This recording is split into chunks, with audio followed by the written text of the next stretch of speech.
Alright, so here's our next video on the sales pitch. And in this video, we're going to be talking mostly about the demonstration phase of our sales pitch. So just as a recap, of course, personal selling is all under the promotional tab, right? The promotional P of marketing, the promotional mix, and our communication is about the message and the delivery. How do we do that? So in this case, in the demonstration, what message are we trying to say during our demonstration, and how are we actually going to do that demonstration? Okay, and again, our two overarching principles with personal selling, we're trying to find solutions and we're trying to create win-win situations. Okay, so hook, demonstration, negotiation, close, and service. We're focusing on step number 2 here, which is demonstration. So as we learned in the last video, we're trying to identify our features and benefits of our product or our company or ourselves during this phase of the sales pitch. So features and benefits of the product, the company, why is it better to go for our company versus our competitors, and why should they be dealing with you? What value do you bring to the table? Okay. Again, we want to show our product in action and try and get the client involved as much as possible.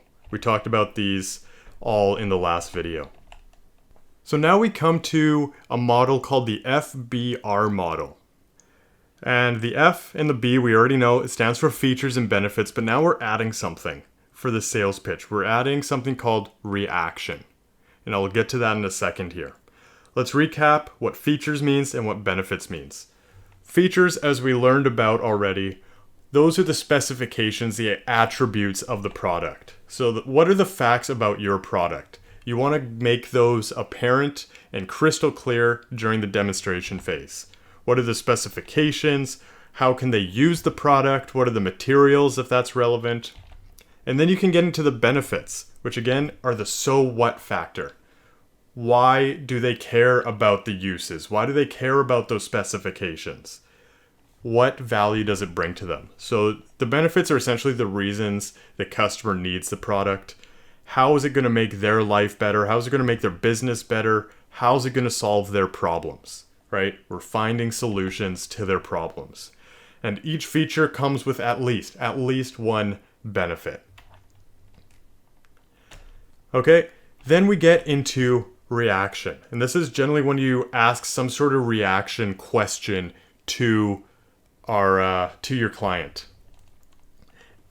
And your hope is that you try to get the customer to agree. The more you can get the client to say the word yes or I agree, the more buy-in they have, the better they'll feel about your product. Right? And it's, like I said, reaction is usually in the form of a question. So for example, how much easier would it be to train your employees on our system? So that's a question for you, and you're trying to get them to agree and say, it's like for them to say, wow, like it seems easier. It seems more efficient. Yeah. So here's an example of one of the newer iPhones. The feature of one of the iPhones here is a 12 megapixel camera with a lens with an f-stop of 1.8, an aperture, as well as it has two other cameras of 12 megapixels as well, but with an aperture of 2.4. So that's the feature, right? Those are the specifications. But what benefit does it come with, right? So a benefit to those cameras is capturing better long distance photos when you're traveling, for example, making higher quality TikTok videos, right? Making better content. So these are some of the benefits of that feature. And then here's some reaction questions. Have you ever taken a picture of mountains and in the pictures, the mountains look really small? And they'll probably be like, yeah, I have, and it sucks, right? And then you can just hit them from there. With these 3 cameras on the back of your phone, it'll capture those mountains how they're supposed to be captured. And then again, for the higher quality TikTok videos, how many more followers would you get if you had more higher quality content, if you had this better camera?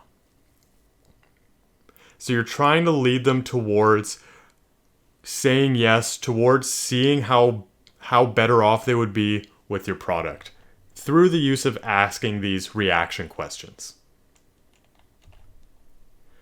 And lastly, like I said in the last video, a large part of sales is the soft skills, the confidence, the speaking, and the building of relationships. So you need to be confident in your product. You need to be confident when you're demonstrating your product. You need to speak well and articulate well when you're demonstrating your product. And you can't be afraid to ask some of these questions, right? That's all part of the soft skills in speaking there.